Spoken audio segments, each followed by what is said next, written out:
Hello, aspirants. Welcome to the Maths Veda. I hope all of you are doing well. As all of you know and aware that JEE Mains exams is approaching at a very fast pace and it's just a doorstep away.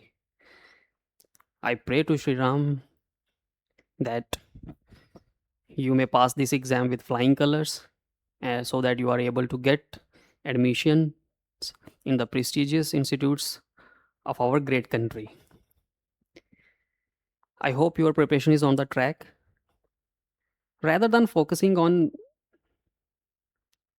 Making the longer videos, मेरा stress रहेगा कि उन short videos को बनाया जाए जिनकी duration रहेगी around 10 to 15 minutes और उनमें कुछ ऐसे पर्टिकुलर क्वेश्चंस को करवाया जाए या ऐसे कुछ कंसेप्ट्स को समझाया जाए जो एनटीए अब एग्ज़ाम में रिपीटेडली पूछता रहता है। रिपीटेडली का मतलब है ऐसा नहीं है कि हर साल कॉन्टिन्यूटी में, पर एक साल छोड़ के ऑल्टरनेट डेज, बिकॉज मैंने एक पैटर्न ऑब्जर्व किया है कि एनटीए एक पैटर्न को फॉलो करता है। ठीक है, अब जैसे अब कई बार वो पैटर्न आइडेंटिफाई हो जाता है, कई बार पैटर्न आइडेंटिफाई नहीं हो जाता है, बिकॉज जैसे जैसे स्टूडेंट्स का रेशो इंक्रीज हो रहा है एग्ज़ाम देने में, तो जो क्वेश्चंस हैं वो भी काफ़ी अनप्रिडिक्टेबल होते जा रहे हैं। लेवल ऑफ डिफ़िकल्टी धीरे धीरे हल्का हल्का सा इंक्रीज़ हो रहा है। मैथ्स में तो ऑलरेडी ही कम्पिटिटिव एज पे था, कम्पिटिटिव साइड पे क्वेश्चंस आते थे काफ़ी, तो अब धीरे धीरे लेवल इंक्रीज़ होने के चांसेस हैं। तो मेरा ये अब यहाँ पे क्या है कि मेरी इन शॉर्ट वीडियो से ये रहेगा, इंटेंशन ये रहेगा आपका ज़्यादा टाइम वेस्ट ना हो और आप जैसे let's say for instance when you are eating or let's say when you are taking some rest, आप ये 10-15 मिनट्स की वीडियोस आप देख सकें और सो दैट ये थोड़े से जो कंसेप्ट्स हैं अपने दिमाग में इनकलकेट कर सकें।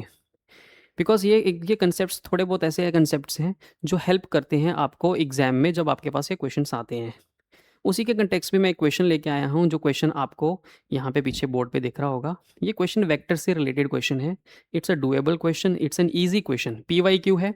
जब क्वेश्चन ईजी होता है तो ये रिमेंबर गेम होता है स्पीड और एक्यूरेसी का।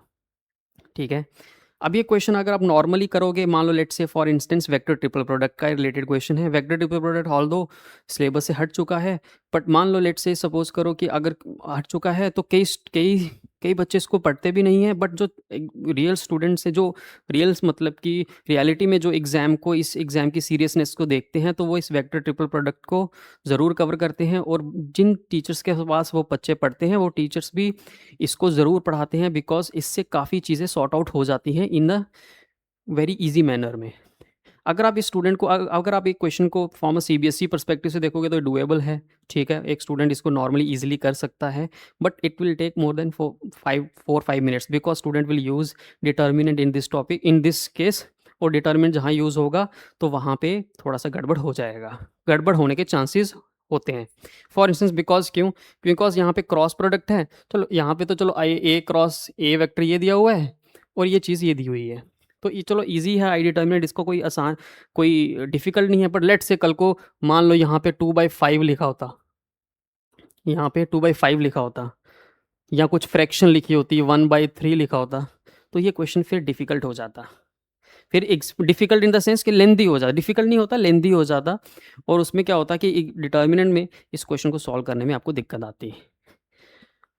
अब एग्जामिनर की टेंशन ये है कि आपको इसको नॉर्मल मोड में भी, यानी कि एक नॉर्मल वे से भी, ट्रेडिशनल वे से भी इसको सॉल्व करना आना चाहिए, और यूजिंग वेक्टर ट्रिपल प्रोडक्ट भी आपको ये करना आना चाहिए। बिकॉज उससे क्या होगा, टाइम कम रहेगा और क्वेश्चन जल्दी सॉल्व हो जाएगा, और वो जो टाइम बचा होगा टाइम आप बाकी क्वेश्चंस पे लगा सकते हो। अब जैसे ये क्वेश्चन है, इसको हम सॉल्व करेंगे। अगर हम मान लो लेट से सपोज करो हम इसको सॉल्व करने की कोशिश करते हैं। ठीक है, अगर हम इसको सॉल्व करें, अब इस क्वेश्चन में हमारे पास कंसेप्ट यूज हुआ है वेक्टर ट्रिपल प्रोडक्ट का। वेक्टर ट्रिपल प्रोडक्ट कैसे आइडेंटिफाई होता है, जैसे यहां देखो, यहां पे 3 वेक्टर्स का प्रोडक्ट है। जहां पे भी 3 वेक्टर्स का प्रोडक्ट हो कॉन्टिन्यूटी में, तो मतलब कि वहां पे वेक्टर ट्रिपल प्रोडक्ट का स्कोप देखा जा सकता है। वेक्टर ट्रिपल प्रोडक्ट होता क्या है, वो देखो ऐसे, अगर मान लो लिखा हुआ है ए वेक्टर क्रॉस बी वेक्टर और क्रॉस सी वेक्टर लिखा हुआ है, तो स्टूडेंट्स आपको कन्फ्यूज़न से हट बचाने के लिए एक दिमाग में क्या रखना है, बाहर वाले वेक्टर के साथ डॉट लेना है ब्रैकेट वाले वेक्टर्स का। पहले फर्स्ट वेक्टर का लेंगे और बीच वाला वेक्टर एज इट इज़, फिर सेकंड वेक्टर का लेंगे लास्ट वेक्टर के साथ डॉट और फर्स्ट वाला वेक्टर एज इट इज़ और बीच में माइनस लगा देंगे। ये होता है वेक्टर ट्रिपल प्रोडक्ट का फॉर्मूला। अब जैसे आप थोड़ी देर के लिए यहाँ पे ये तो ए वेक्टर है, ये ठीक है। अगर इस वेक्टर को आप अल्फा वेक्टर मान लो थोड़ी देर के लिए अल्फा वेक्टर मान लो, तो ये वही फॉर्मूला बन जाएगा। कैसे बन जाएगा देखो, A vector cross alpha vector cross I vector. ये तो मैं यहाँ पे लेंदी वे में लिख रहा हूँ, बट वहाँ पे आपको नहीं लिखना है, ठीक है। वहाँ पे आपको इस चीज़ को मन में करना है।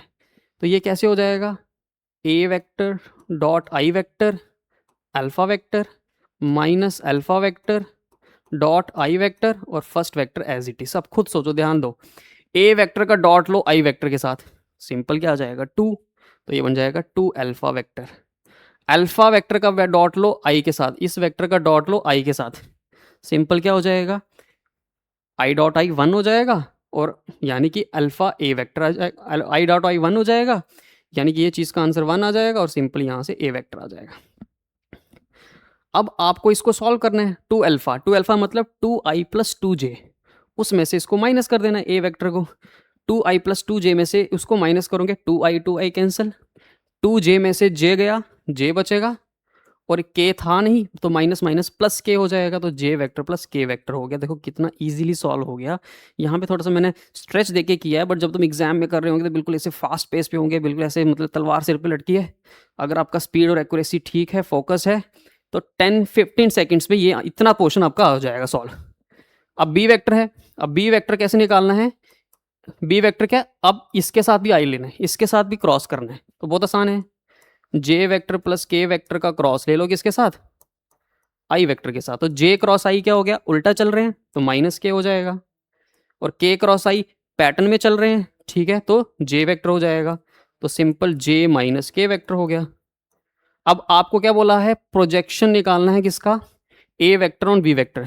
तो जिसका प्रोजेक्शन निकालते हैं जिसके अलोंग, तो अगर ए वेक्टर का प्रोजेक्शन निकालना है बी वेक्टर के अलोंग, तो बी वेक्टर के यूनिट वेक्टर के साथ डॉट ले लेते हैं, और हमको तो स्क्वायर प्रोजेक्शन स्क्वायर पूछा है, तो ए वेक्टर डॉट बी वेक्टर करेंगे, सिंपल, तो क्या आ जाएगा, सिंपल उसको करेंगे, जे डॉट जे क्या हो जाएगा 1, और माइनस के डॉट इंटू माइनस के डॉट कितना हो जाएगा 1, और मॉड ऑफ बी कितना हो जाएगा √2, उसका स्क्वायर करेंगे 2/√2, √2 होता है, √2 का स्क्वायर कितना हो गया 2। देखो कितना इजीली आ गया 2 आंसर, ये हो गया सॉल्व। हार्डली, मैं आपको सच बताऊं, अगर आप, क्योंकि अभी तो मैं जस्ट वीडियो बना रहा हूं, तो वीडियो में मुझे थोड़ा स्ट्रेच करना पड़ेगा बिकॉज कई स्टूडेंट्स को नहीं होता है समझ इस चीज़ की। तो हार्डली अगर जिस बच्चे को वेक्टर ट्रिपल प्रोडक्ट पता है, ये मुश्किल से मुश्किल लेट से 25-30 सेकेंड्स का क्वेश्चन है। देखो कितना टाइम बच गया, आपको एक क्वेश्चन में 2 मिनट लगाने थे, ठीक है, 2 मिनट एवरेज टाइम, मतलब कि मैं तो मन में एवरेज टाइम रखता हूँ 2 मिनट, ठीक है, तो 2 मिनट से अंदर हो गया, यानी कि आपका अगर लेट से 50 सेकंड्स में हो गया, तो यानी कि 10, यानी कि आपके पास 70 सेकंड स्पेयर हो गए, वो आप किसी और क्वेश्चन में दे सकते हो। ऐसे ही 25 क्वेश्चंस में 8 से 9 क्वेश्चंस ऐसे होते ही होते हैं जो अंडर 2 मिनट सॉल्व होने वाले होते हैं। बस आपको एक वो बिल्कुल काइंड ऑफ सिक्स सेंस को अपनी जगाना है, ठीक है, कि कौन से क्वेश्चन मेरे पॉकेट में आ सकते हैं नहीं। अगर आपने जब 8 क्वेश्चंस कर लिए, तो मैं आपको डेफिनेटली कहता हूँ, अगर आपका टाइम मैनेजमेंट सही है, तो आपके पास आप, क्योंकि आपने अगर आपने थॉरोली 2 साल अच्छे से पढ़ा है, तो 4 क्वेश्चंस ऐसे ज़रूर और होंगे, 12-13 क्वेश्चंस तक अगर आप पहुँच गए, तो you are on the safer side. Maths की वजह से सिलेक्शन आपका नहीं रुकने वाला है, ठीक है। अब मैंने सेफर साइड क्यों बोला, बिल्कुल ही क्यों ऐसे इसलिए बोला, क्योंकि बस अब उस चीज़ पे भी डिपेंड करेगा कि क्या आपका फिजिक्स और केमिस्ट्री में परफॉर्मेंस कैसा रह रहा है। अगर आपका वहाँ पे भी सही अच्छा है, और ऐसे क्वेश्चंस अगर आप 12 क्वेश्चंस ढूंढ लेते हो, तो ये मान के चलो आपकी एक बहुत अच्छे कॉलेजेस में एंट्री होने वाली है, और एक अच्छे ब्रांच के साथ आपको कुछ ना कुछ मिलने वाला है। अब ऐसे ही मैं कुछ टॉपिक्स लेते रहूँगा, अब जैसे ये क्वेश्चन है, ये पीवाईक्यू था। अब एक क्वेश्चन थोड़ा-सा उन्होंने क्या किया, एग्ज़ामिनर ने क्या किया है, थोड़ा-सा क्वेश्चन को लेंदी कर दिया है। एक दूसरा क्वेश्चन है, बट कंसेप्ट ये है। वो क्वेश्चन मैं आपको देता हूँ, आप घर पे ट्राई करना, ठीक है? ये और पॉज़ करके या फिर मेरी जो वीडियो का कमेंट होगा, कमेंट सेक्शन में कमेंट कर देना, या फिर आप मुझे लेट्स से कि मेरी जो बायो है उसमें वहाँ पे अपना मेरा व्हाट्सएप कॉन्टैक्ट है, वहाँ पे अगर आप इन केस टेक्स्ट करना चाहते हो तो वो भी कर सकते हो। तो वो क्वेश्चन क्या रहा है? ये, दिस इज़ द क्वेश्चन। इसमें भी यहाँ देखो, यहाँ पे वेक्टर ट्रिपल प्रोडक्ट लगने के चांसेस हैं। यहाँ से एक वेक्टर निकलेगा, फिर इन तीनों में भी वेक्टर ट्रिपल प्रोडक्ट लगने के चांसेस हैं। फाइन। तो अब देखो कि इस क्वेश्चन को आप कर सकते हो कि नहीं कर सकते हो। ओके, सो आई होप कि आपको ये वीडियो ठीक लगा होगा। ज़्यादा स्ट्रेच नहीं करेंगे, लंबा हो जाएगा। ऐसे ही मैं वीडियोज़ और लेते आता हूँगा जहाँ पे कंसेप्ट्स और अच्छे होंगे, जो एग्जामिनर बार बार पूछता रहता है।